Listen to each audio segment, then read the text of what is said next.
박수 올려드립니다. 할렐루야. 오늘 설교 제목이 10월에 5월을 산다. 제가 생각해봐도 설교 제목이 아주 특이해요. 제목이 그렇다면 어떻게 설교가 전개가 될 것이고 해답은 무엇일까? 끝까지 졸지 말고 들으시면 됩니다, 여러분. 뉴욕의 나약대는 좀 나약한 사람들이 가는 학교라 그렇게 생각할지 모르지만 그렇지는 않습니다. 거기에 최화진 교수님이 계시는데 생각하고 꿈꾸는 만큼 이루어진다. 어린 시절 아버지가 사업을 폭망해 가지고 얼마나 쪼들렸겠습니까? 대학도 못 갔어요. 그런데 타고난 재능이 있어요. 그래서 극동방송 회장님이신 김정한 목사님의 눈이 들어가지고 해외 선교를 가실 때마다 그 어른이 세계 음악 선교를 할 수 있는 그 기회를 찬스를 주셨다는 거예요. 최근에 그 김 목사님께서 이제 평전을 내셨어요. 하우스보이에서 세계적인 영적인 지도자로라고 하는 책이 나와서 교계와 사회에 큰 반향을 일으켰는데요. 사실은 이 책을 쓰신 분이 누구냐면 저희 교회 신성욱 교수이십니다. 이 책을 보면 한 사람의 영향력이 우리나라를 넘어서 공공외교에 이르기까지 얼마나 큰 영향력을 일으키는가. 저는 오늘 이 자리에 참여하신 여러분 모두가 여러분의 각자 영역에서 큰 영향력을 발휘할 수 있기를 바랍니다. 이 최화진 교수는 40달러를 물론 김정한 목사님의 도움을 받아서 40달러를 손에 쥐고 미국에 가서 줄리어드 음대에 수석으로 입학을 합니다. 수석으로 입시 요강은 독일어, 영어, 이탈리아, 프랑스어로 된 두 곡을 부르는 거요. 뭐 여러분 성악 가면 얼마나 어렵습니까? 레슨 한 번도 못 받아서 돈이 없어서요. 테이프를 듣고 또 듣고 그래서 그대로 모창을 하는 거예요. 그래서 여러분 수석으로 입학을 하게 돼요. 여러분 그 뉴욕 줄리어드 음대가 얼마나 여러분 유명한 곳입니까? 이제 그렇게 공부를 하고 나약대라고 하는 대학에 교수로 가셨어요. 이번에 결론은 뭐냐? 입을 벌린 만큼 꿈을 꾸는 만큼 하나님께서 응답해 주신다는 거예요. 자, 시편 81편 10절을 보시겠습니다. 시작. 나는 너를 애굽 땅에서 인도하여 낸 여호와 내 하나님이니 내 입을 크게 열라 내가 채우리라 하였으나. 하여간 입을 벌린 만큼 꿈을 꾸는 만큼 하나님께서 응답해 주신다는 거예요. 사람이 어떤 꿈을 꾸느냐에 따라서 그 사람의 운명과 생애가 달라진다는 거죠. 그러니까 여러분 우리는 꿈을 꾸고 노력해야 된다는 것입니다. 꿈을 꾸지 않으면 아무것도 이룰 수 없다는 거예요. 이미 정신적으로 죽은 거나 마찬가지라는 거예요. 참 멋지죠? 꿈꾸는 만큼 자신의 눈부신 삶이 이루어진다. 오늘 본문에도 보니까요, 묵시가 없으면 백성들이 방자하게 행한대요. 자, 잠언 29장 18절 시작. 묵시가 없으면 백성이 방자히 행하거니와 율법을 지키는 자는 복이 있느니라. 여기 묵시란 말이 히브리 말로 하존입니다. 하나님으로부터 계시된 하나님의 뜻. 그러니까 이 뜻은 어떤 성격을 갖냐면 미래적이고 항상 내일을 향한 거예요. 그래서 영어 성경은 바로 대부분 비전으로 번역을 합니다. 특별히 킹 제임스 버전을 보면은 뭐라고 하느냐? Where there is no vision. 갑자기 영어가 안 나와요. 이거 항상 외우는 건데 The people perish. 비전이라는 말로 이렇게 이야기하고 있습니다. 이 비전이 없으면 백성들이 방자히 행하고 방자하게 행하다 보니까 망하게 된다는 거죠. 자, 그런데 오늘 본문을 보면 뭐라고 말씀합니까? 하나님의 말씀을 지키는 자가 복이 있다는 것입니다. 그리고 사람이 하나님의 말씀을 지키지 않으면 교만해지고, 사람이 교만하면요 자꾸 자기 잘난 체라고 똑똑하게 되게 된다는 거예요. 자, 잠언 29장 23절을 같이 봅니다. 시작. 사람이 교만하면 낮아지게 되겠고 마음이 겸손하면 영예를 얻으리라. 자기 혼자 똑똑한 척하면 스스로 낮아지게 된다는 거예요. 그러나 겸손하게 되면 영예를 얻게 된다는 겁니다. 이런 말로 좀 바꿀 수 있어요. 사람이 꿈과 비전이 있으면 교만하지 않는다. 비전이 없으니까 잘난 체를 하고 비전이 있으면 묵묵하게 겸손하게 된단 말입니다. 이어서 말씀합니다. 사람을 두려워하면 올무에 걸리게 되거니와 여호와를 의지하는 자는 안전하리라. 자, 29장 15절 시작. 사람을 두려워하면 올무에 걸리게 되거니와 여호와를 의지하는 자는 안전하리라.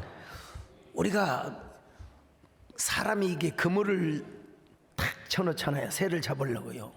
근데 그 그물에 안 걸려야 됩니다, 여러분. 우리는 절대로. 어떤 그물에 걸리느냐? 하나님의 사랑의 그물, 용서의 그물, 은혜의 그물에는 걸려야지요.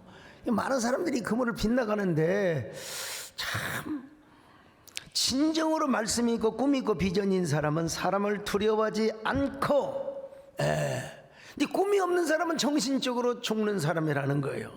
내일을 잃어버렸기 때문에 그래요. 그러니까 이런 사람은 허구한 날 뭐예요? 남만 비판합니다. 책도 읽지 않으면서 막 이러니 저러니만 비판을 하고. 오늘이 얼마나 소중한 하루인 줄 아십니까? 시인 에머스가 이런 경고를 남겼어요. 내가 맞이한 오늘 하루는 어제 죽어간 사람들이 그토록 바라던 내일이다. 오늘 여러분 지금 심장이 뛰고 있잖아요. 심장이 1분에 보통 70에서 80번을 뛰어요. 그러면 1시간이면 얼마 뛴다고 하더라? 하여간 하루에 10만 번을 뛴대요. 10만 번 뛰죠? 10만 번 이상을 뛴대요. 그러면 일생을 수십억 번을 뛰어요 지금. 근데 여러분 심장이 안 멈췄어요 지금. 졸고 있는 사람도 안 멈춰 있습니다 지금. 눈만 내렸을 뿐이지. 비전이 있는 사람은 예언적 마인드를 가지고 살아요. 예측을 하면서 선고자적, 선각자적인 삶을 살아요. 특별히 이 비전은 누구에게 왔느냐? 하나님으로부터 온 비전입니다. 자, 사도행전 2장 17절로 18절을 봅니다. 시작. 하나님이 말씀하시기를 말세에 내가 내 영을 모든 육체에 부어주리니 너희의 자녀들은 예언할 것이요 너희의 젊은이들은 환상을 보고 너희의 늙은이들은 꿈을 꾸리라. 그때 내가 내 영을 내 남종과 여종들에게 부어주리니 그들이 예언할 것이요. 자, 하나님의 영을 받는 사람은 환상과 비전을 본다. 예수 그리스도 안에 있는 한 우리는 언제나 꿈을 꾸며 우리는 비전을 갖는다. 오늘 여러분 심장 속에 꿈이 있기를 축원합니다. 심장이 박동거릴 때마다 내일을 생각하시기를 바랍니다. 내일을 살아요. 그래서 이 하존 비전이라는 말은 구약 예언서 선지서에는 다바르로 대칭이 됩니다. 다바르와 또 연관이 됩니다. 다바르는 뭐예요? 하나님의 말씀입니다. 그러니까 하나님의 영과 말씀을 받는 사람은 언제나 뭐예요? 내일을 꾸고 머지않아 우리는 저 영원한 천국의 꿈을 꾸게 되는 거예요. 근데 이제 보통 목사님 꿈은 젊을 때 꾸는 거지 뭐 나이 먹었는데 뭐 잘 죽는 꿈이야 꿔야지. 사람들이 꿈을 나이에 맞춰요. 나이에 맞춰. 여러분 나이에 맞추는 꿈을 꾸다 보면 아무것도 못해요. 아무 생각도 못해요. 그냥 일반적으로 나이라고 하는 것은 내가 하려는 것을 못 잡게 만드는 거예요. 못 잡게 붙드는 겁니다. 내 나이가 몇인데 무슨 꿈을 꾸고 내가 비전을 갖느냐고. 마음에서 이런 소리가 나와요.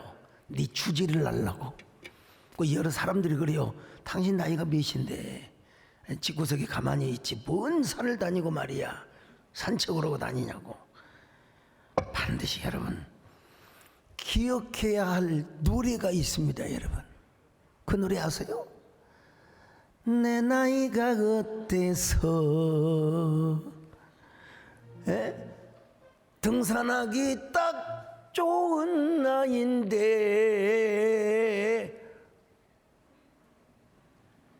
어떤 사람은 이렇게 바꿀 수 있죠. 골프하기 딱 좋은 나이인데 나는 이렇게 하고 싶어요. 꿈을 꾸기 딱 좋은 나이인데.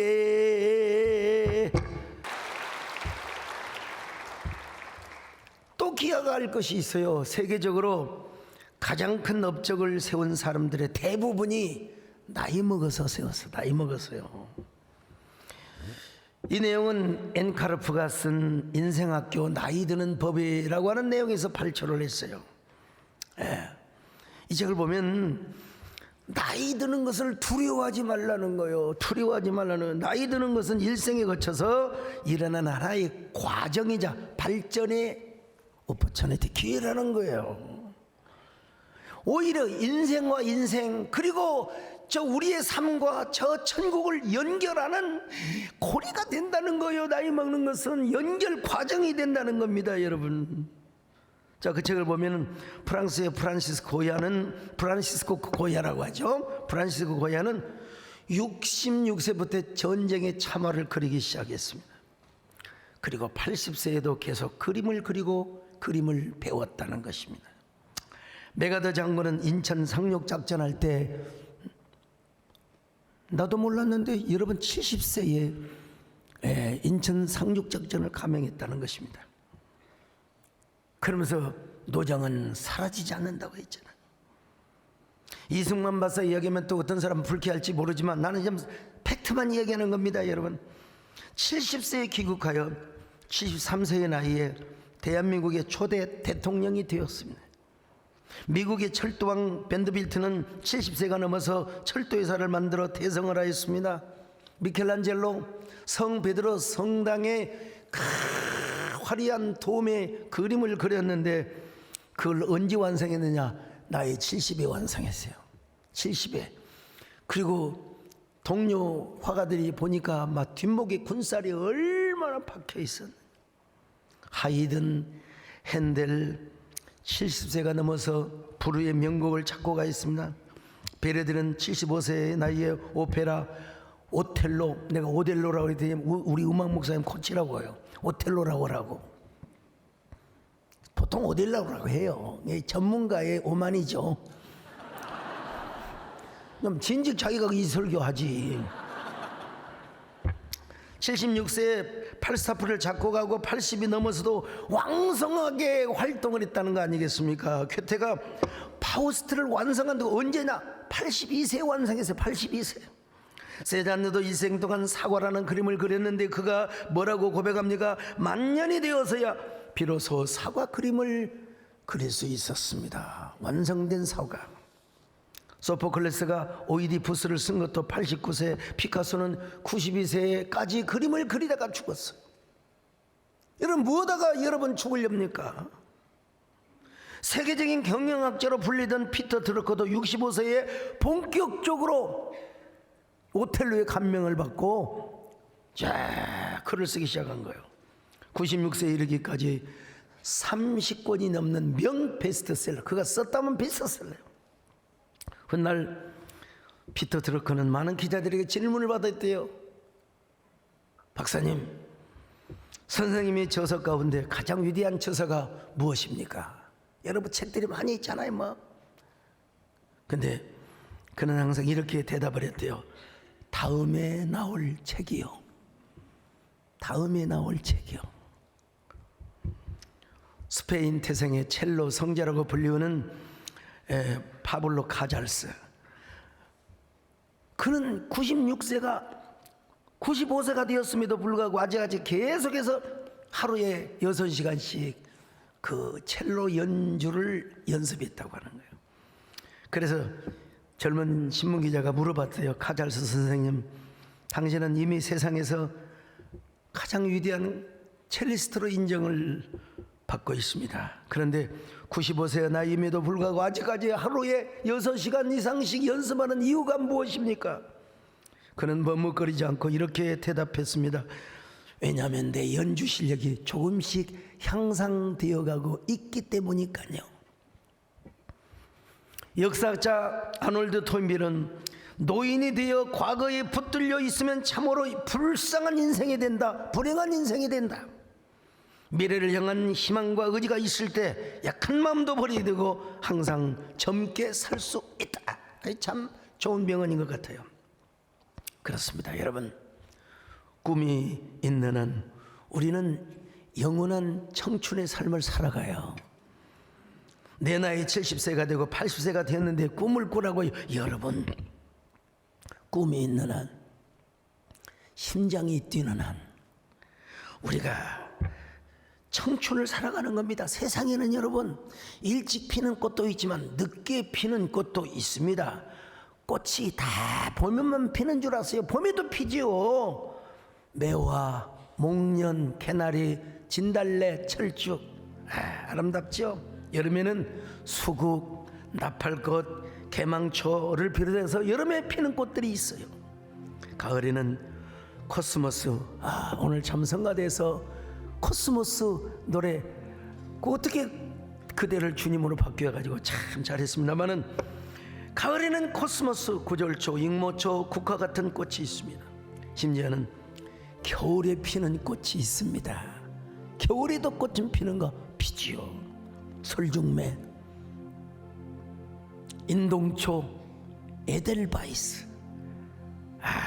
아름다운 꽃들이죠. 귀한 꽃들이죠. 그래서 여러분 국악 동요에 보면 이런 노래가 있잖아요.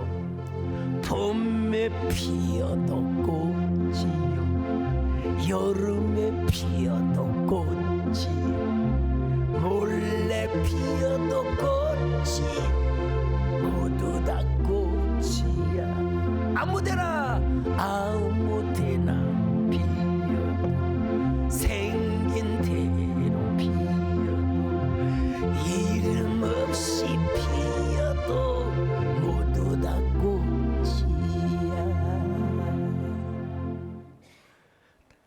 여러분, 아니 옆 사람하고 내가 인사하라고 그랬어요. 그대가 꽃보다도 아름답습니다.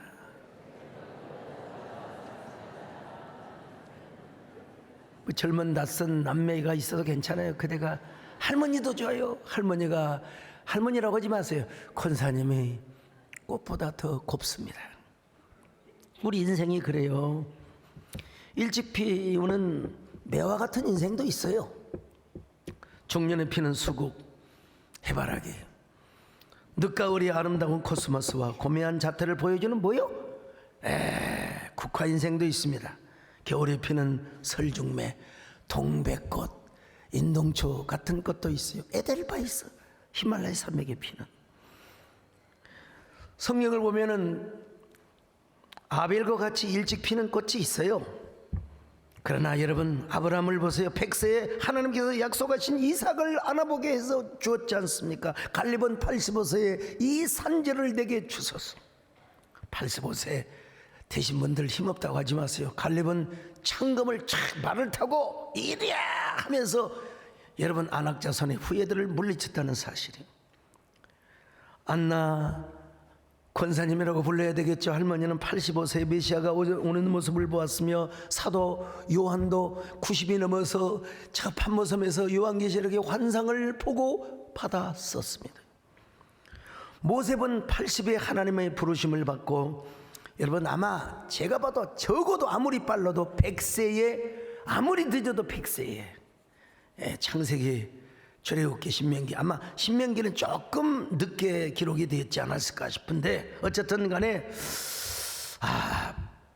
100세 이후에 모세오경을 기록했다는 사실입니다.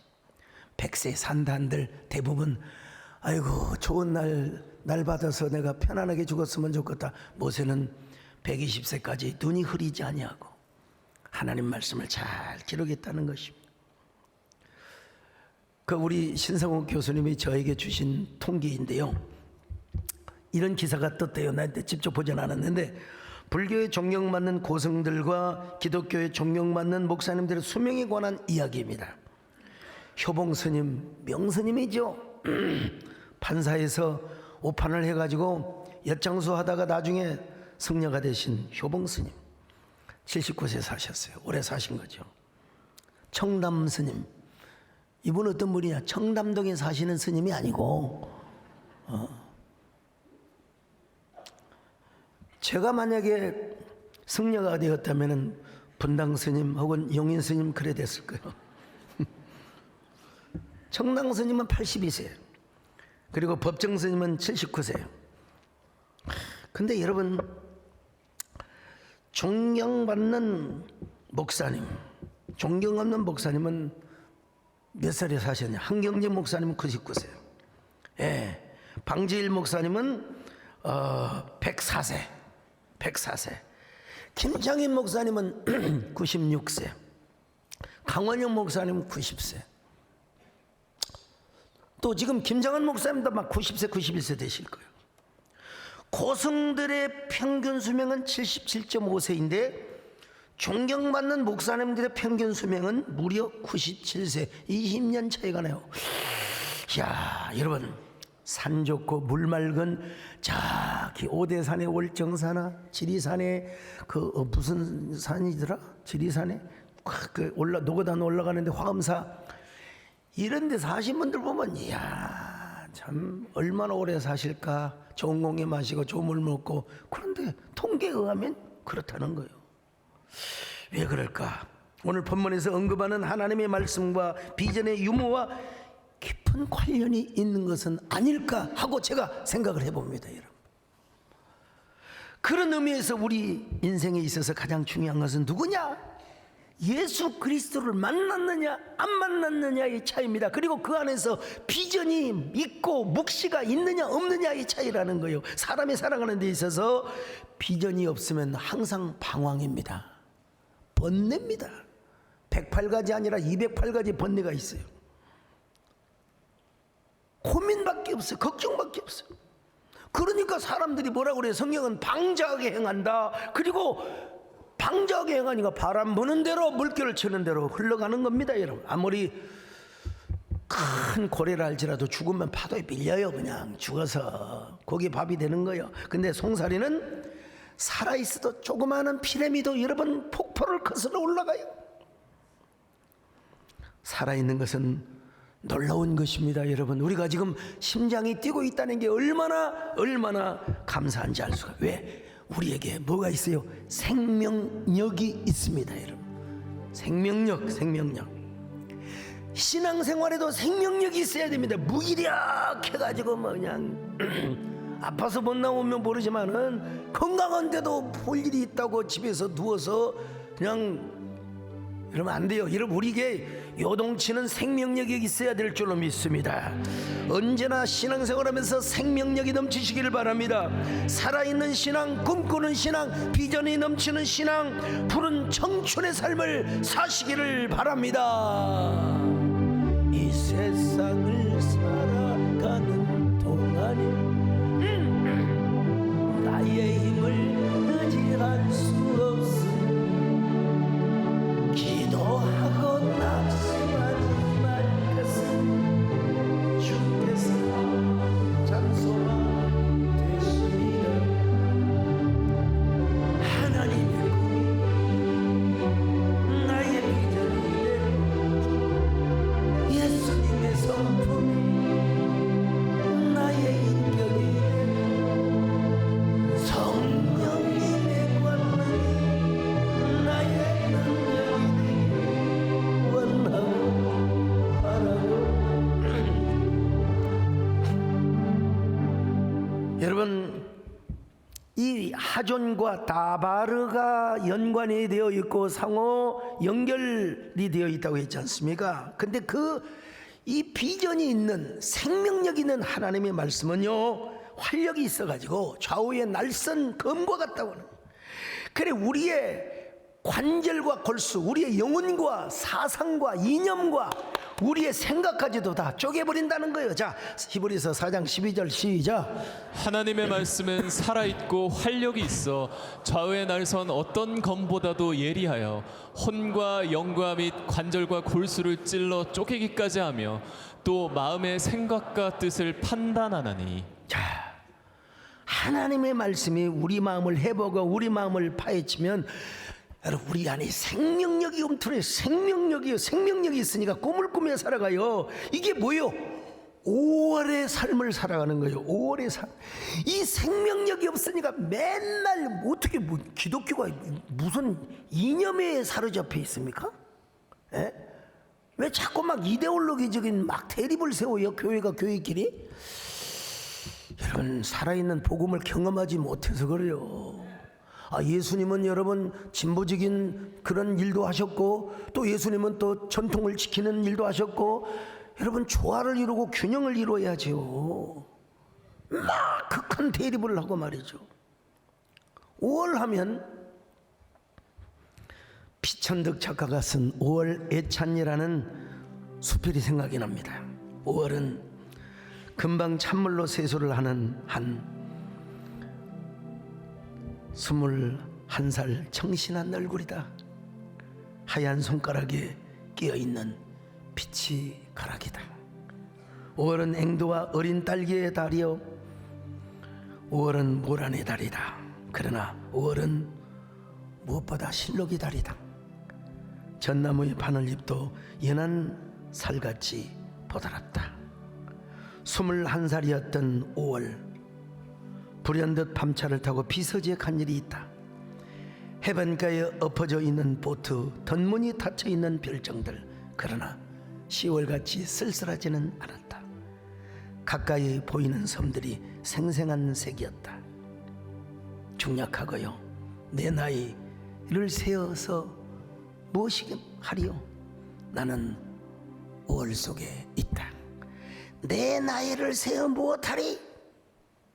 나는 5월 속에 있다. 지금 나이가 늙었지만 5월의 삶을 산다는 겁니다, 여러분. 작가는 계절적으로 말하면 지금 10월, 11월을 맞고 있습니다. 내 자신의 삶은 5월에 있다는 거예요. 5월의 삶을 살고 있다는 거예요. 얼마나 멋집니까, 여러분? 멋지지 않으세요? 멋진 글이죠. 나이가 10월, 11월을 맞고 있지만 금방 찬물로 세수를 한 청신한 얼굴, 21살의 나이가 고스란히 자기 안에 남아있다는 거예요. 지울 수 없는 젊음이. 계절적으로는 인생에 단풍이 들어 그래서 얼굴이 쭈글쭈글하고 노화가 되고 있어요. 그러나 그의 마음과 정신과 사상은 결코 늙지 않고 실록의 삶을 살아가고 있다는 것입니다. 꿈을 꾸며 산다는 거예요. 10월이나 11월 같이 결코 쓸쓸하지 않는다는 삶을 산다는 거예요. 가까이 보이는 저 섬들이 모두가 시이고 형령한 색들이었다는 거예요. 참 생생한 색이라. 피천득 작가도 자신의 나이를 인정하지 않는 건 아니에요. 내 나이를 세어서 무엇하리? 자기 나이를 알고 있어요. 그럼에도 불구하고 그는 5월 속에 산다는 것입니다. 그래서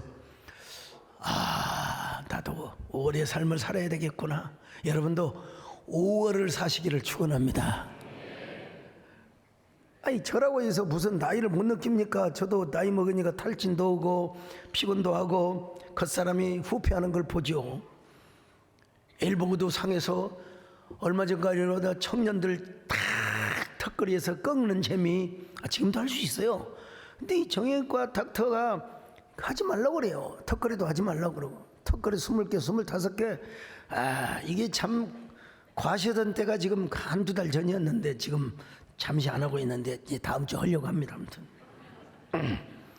저 자신과 싸우며 살아갑니다. 어제 저녁에도 산을 가는데 뭐 그렇게 에어컨보다 더 시원한 바람이 부는데 땀이 펄펄 내리는 거예요.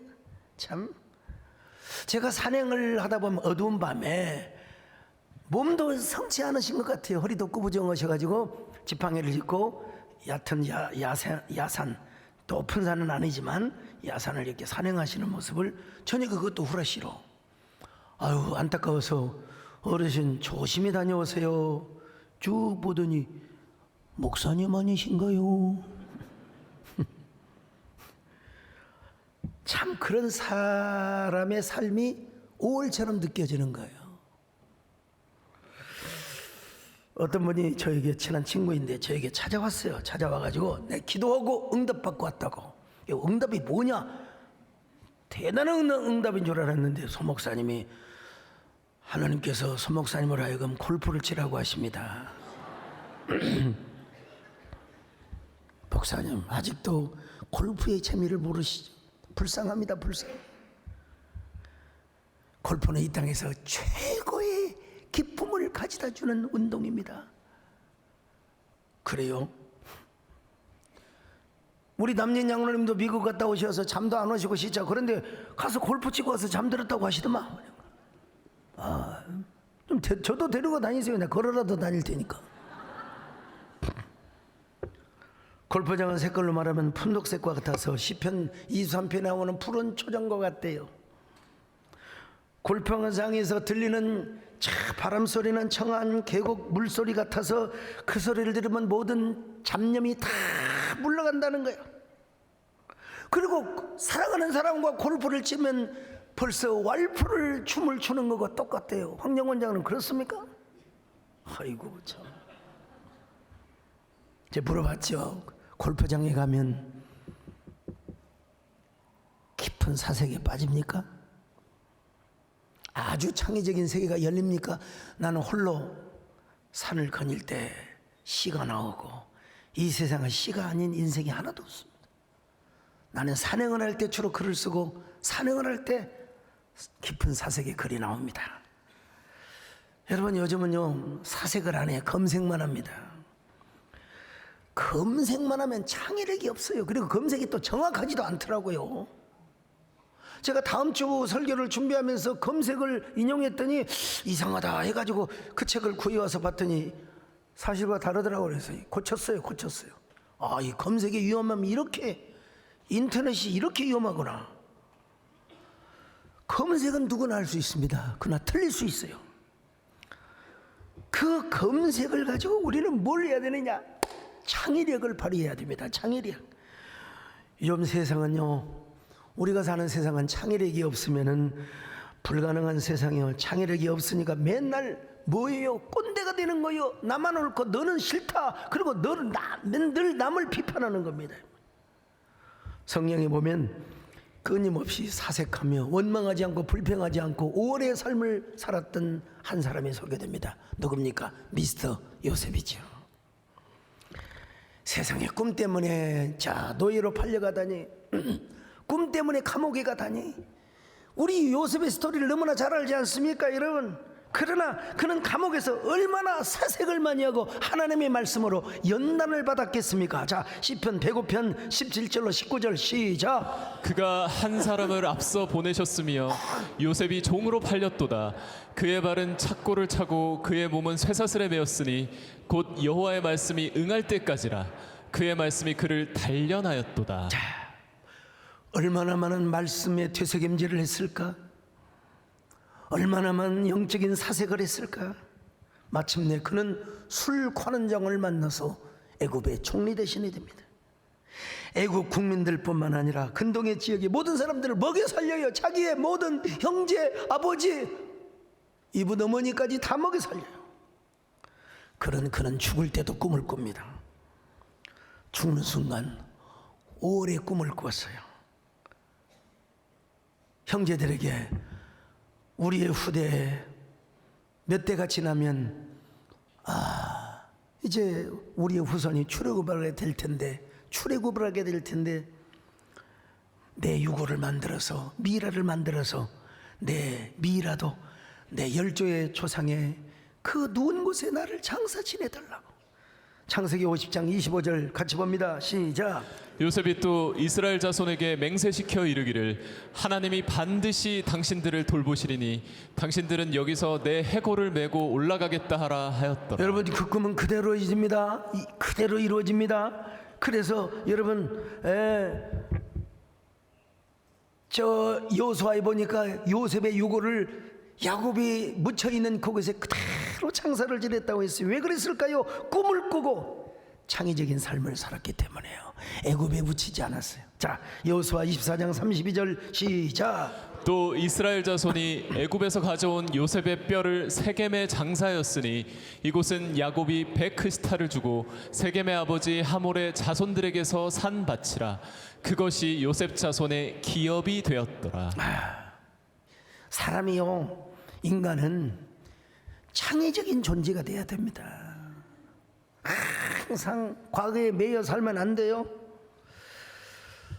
우리나라에 우리나라도 노벨 문학상을 이제 받게 되었습니다만은 알베르 까미라고 하는 소설가가 있어요. 유명한 이방인. 그리고 또 시지프스라는 소설이 있죠. 이 소설, 시지프스라는 소설은 어디까지나 그리스 신화를 소재로 삼는 거예요. 뭐 그리스 신화를 말하고 있는 게 아니라 소재로 삼는 것과 그걸 팩트로 이은 것과는 다르다는 걸 알아야 돼요. 어쨌든 제우스 신은 신들을 속인 죄로 시지프스에게 벌을 내립니다. 그 형벌이 뭐냐? 무의미한 일을 하게 하는 거예요. 자, 높은 산 꼭대기에다가 큰 바위 덩어리를 올리면 그걸 굴리고, 올리면 또 굴리면 또 올리고, 올리면 계속해서 반복되는 일. 제우스의 의도는 뭐였느냐? 시지프스를 죽이지 않았어요. 무의미한 일을 계속 반복시키는 겁니다. 당대를 살아가는 사람들에게, 신화를 쓴 사람들이 아마 이런 교훈을 주고 싶었던 것 같아요. 인간이 가장 힘들어하는 일은 뭐냐? 고된 일이 아니라 무의미한 일이다 이 말이야. 무의미한 일을 계속 반복해서 하는 거. 이거 신화입니다. 여러분, 하나님 말씀이 아니고. 그런데 까미는 자기의 그 뭐라 그럴까, 작가적 상상력을 발휘해 가지고 이 신화를 다르게 해석합니다. 이 무의미한 일, 부조리한 일에 굴하지 않고 언제 끝날지도 모르는 이 일을 오늘 또 해내고 있는 시지프스, 그를 행복한 영웅, 또 뭐라고 할까요? 행복한 시지프스라고 그렇게 재해석을 하였습니다. 철학적, 문화적 관점에서 볼 때는 굉장히 창의력이 있는 사람이죠. 그래서 노벨상을 받았어요. 이분도 젊어서. 여러분, 시지프스 인간으로 생각하면 뭐하게 살아갑니까? 죽어야지요. 그게 뭡니까? 죽음을 선택하는 거 자살행위죠. 그러면 모든 무의미와 부조리가 끝날 것 아니겠습니까? 근데 까미는 인간이 할 수 있는 최선의 반항은 자살이 아니라 그 삶을 똑바로 직시하며 끝까지 이어가는 것이라고 했습니다. 그런 시지프스의 행위를 뭐라고 하느냐? 숭고한 반항이라. 부조리를 극복하는 것이 숭고한 반항이라는 것입니다. 제가 지난주에 한강 작가의 노벨 문학상을 언급했더니 적지 않는 사람들이 뭐 비판을 했다고, 나 보지도 않았습니다만은 보고를 제가 받았어요. 비판하는 것도 살아있는 자의 특권이죠. 비판도 존중해야죠. 그러나 대한민국 국민이 되어가지고 막 이런 말 저런 말을 하는 것은 저는 별로 격에 맞다고 생각하지 않습니다. 다만 우리가 성경적 가치관과 세계관을 가지고 우아하게 창의적 비평을 할 수 있어야 돼요. 창의적 비평. 이게 수준이고 격에 맞는 행위라고 생각해요. 그렇지 않으면 우리는 낯선 초바리새인이 될 수가 있어요. 우리는. 저도 목사의 한 사람으로서 그분이 하나님의 사랑에 그물망에 걸렸으면 얼마나 좋았을까. 저녁을 서랍에 두었다. 여러분, 시집이 얼마나 멋집니까? 그렇지만 서랍에 두지 말고 하나님의 사랑을 꼭꼭 감추어 두지 말고 하나님의 사랑의 용서의 그물에 걸려들었으면 얼마나 좋았을까. 이런 아쉬움이 왜 없겠습니까?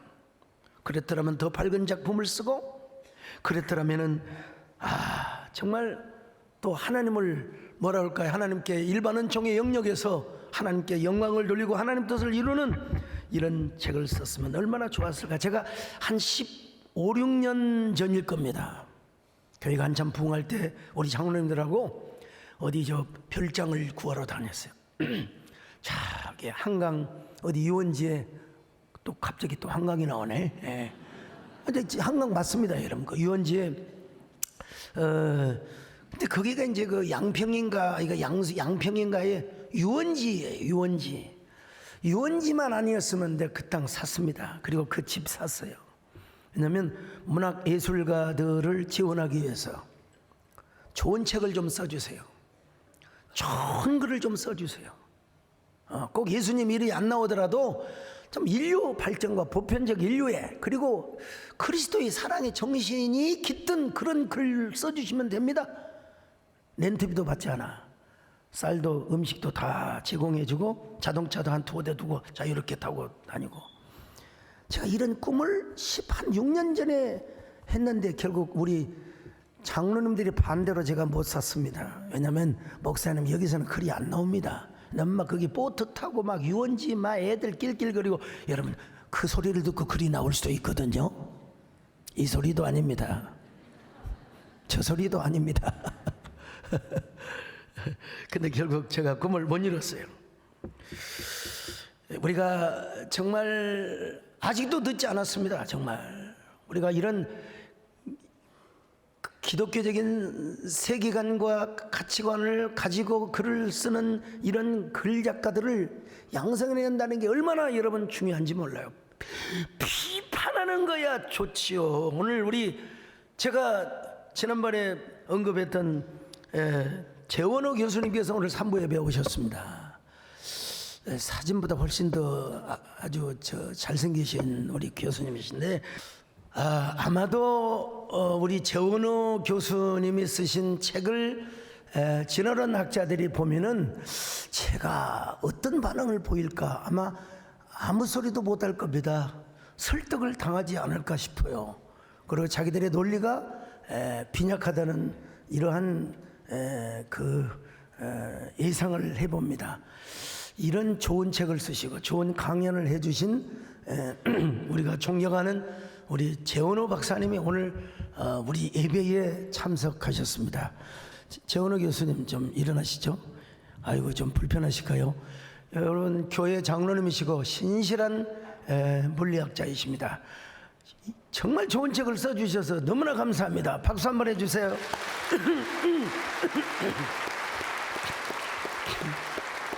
예. 난 이 책을 보면서 이거야. 뭐 많은 분들이 막 그냥 성경적으로 진화론은 아니다 하는데 그리고 무조건 막 6,000년설을 주장하고 하는데 우리 교수님이 책을 보니까 진화론 자들을 설득도 할 수 있고 소통할 수 있고 대화도 할 수 있구나. 그것도 격이 있게 우아하게. 예. 물론 창조론을 주장하시죠. 창조론을 믿으시죠. 그러니까 교회 장로님이시죠. 여러분 그렇습니다. 우리에게 하나님의 묵시가 있는 한 우리는 바람 부는 대로 물결 치는 대로 우리가 살아갈 수가 없습니다.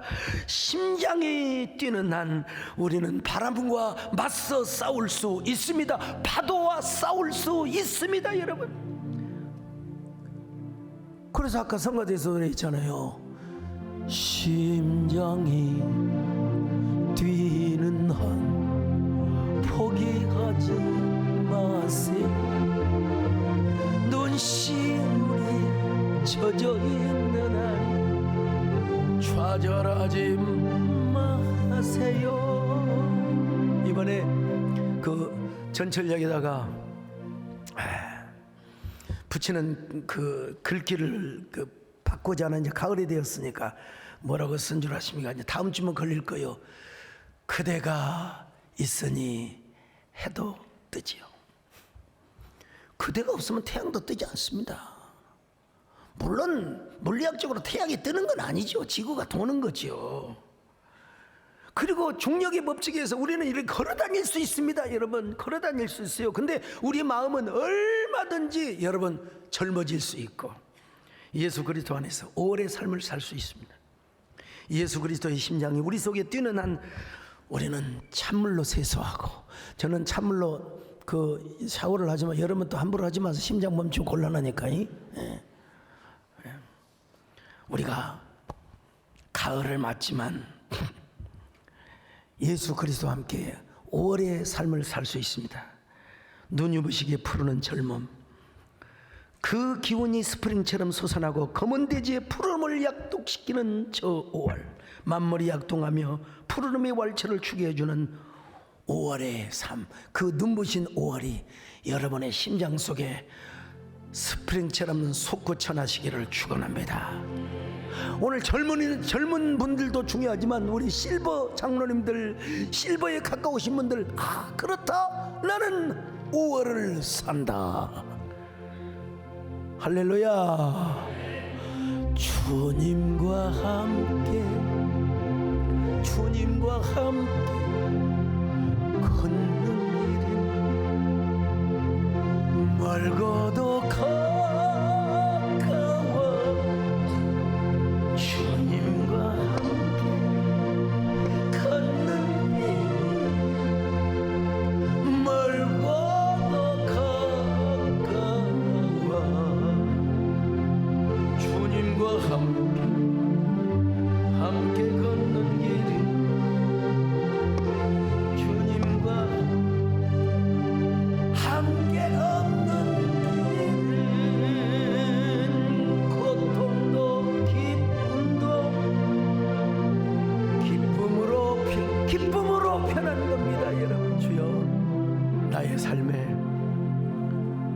환경에 지배당하지 않고 계절의 지배를 당하지 않고 오늘 우리는 5월을 살아가게 하여 주옵소서.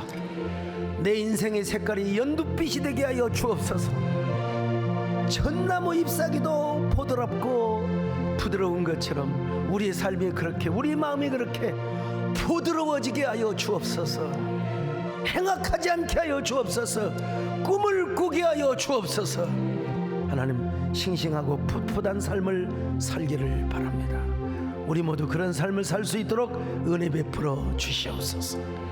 우리 안에 하존이 머물게 하여 주옵시고 다바르가 머물게 하여 주옵시고 꿈에 머물며 말씀에 머무는 귀한 저희들 되게 하여 주옵소서. 그리고 영원한 천국에서 함께 영생의 삶을 사는 우리가 소망을 가지고 살아갈 수 있도록 은혜 베풀어 주시옵소서. 예수님의 이름으로 기도 올리옵나이다. 아멘.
안녕하세요. 삼교부 김보순 집사입니다.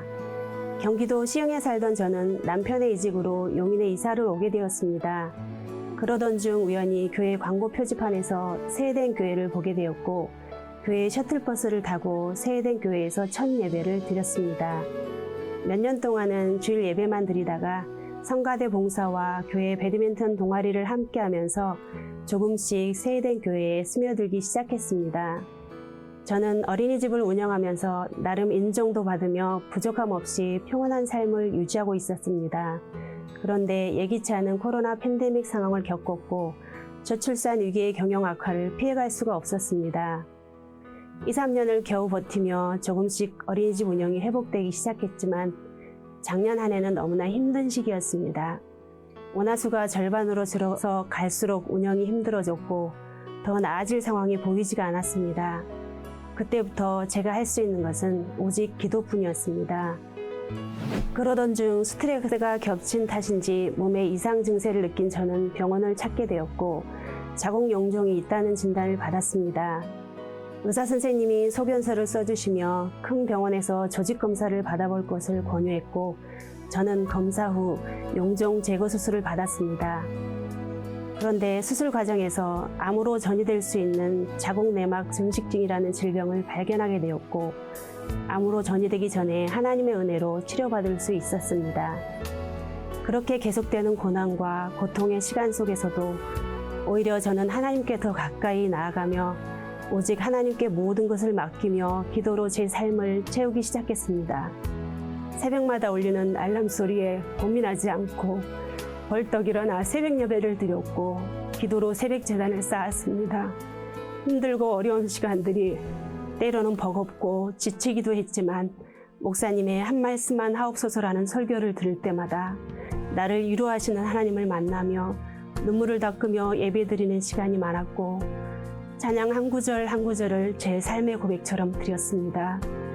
그렇게 하나님이 제 삶의 중심이 되면서 주어지는 사명에 순종했고 이 고난의 시간을 통해 하나님이 제 믿음을 더 단단하게 단련시키고 있음을 깨닫게 되었습니다. 직장 생활을 하던 저는 시간적인 여유가 없었기에 전도는 저의 사명이 아닌 줄 알았습니다. 그런데 전도가 하나님이 가장 원하시는 사명이라는 생각이 들면서 평일은 힘들지만 시간을 낼 수 있는 토요 전도에 참여하기 시작했습니다. 모르는 사람에게 전도지를 내밀며 차갑게 거절당하고 곱지 않은 시선으로 지나가는 사람들을 보면서 상처가 되기도 했습니다. 하지만 전도의 현장에서 전도의 열매가 있으면 함께 박수치며 기뻐하고 전도 대상자가 없을 때에는 안타까운 마음을 모아 더 합심해서 함께 기도하는 집사님, 권사님들의 모습이 하나님이 기뻐하시는 사명자의 모습 같았습니다. 그래서 토요일마다 전도의 자리를 지키는 것이 쉽지 않았지만 전도 모임을 제 삶의 우선순위로 바꾸고 시간을 쪼개서라도 토요 전도에 참석했습니다. 그렇게 전도의 사명이 제 삶의 기쁨이 되자 삶의 문제들이 하나씩 해결되기 시작했습니다. 현실적으로 불가능했던 어린이집의 원화수가 기적처럼 채워지기 시작했고 정부 보조금으로 교사 지원을 받을 수 있는 자격을 갖추면서 하나님의 은혜로 올해도 어린이집을 잘 운영할 수 있게 되었습니다. 계속되는 고통의 시간 속에서 숨 쉴 수 없을 만큼 견디기 힘들 때도 많았지만 그 고난의 순간들이 없었다면 저는 하나님께 더 가까이 나아가지도 하나님이 주시는 진정한 평안을 깨닫지도 못했을 것입니다. 말씀을 통해 세상의 방법이 아닌 하나님의 방법으로 삶의 평안함을 깨닫게 해주신 소강석 목사님께 감사드리며 전도는 믿음이 좋은 특별한 사람들의 사명이라고 생각하며 제 삶의 형통만을 위해 기도했을 저를 전도의 사명자로 불러주신 하나님께 모든 영광 올려드립니다. 감사합니다.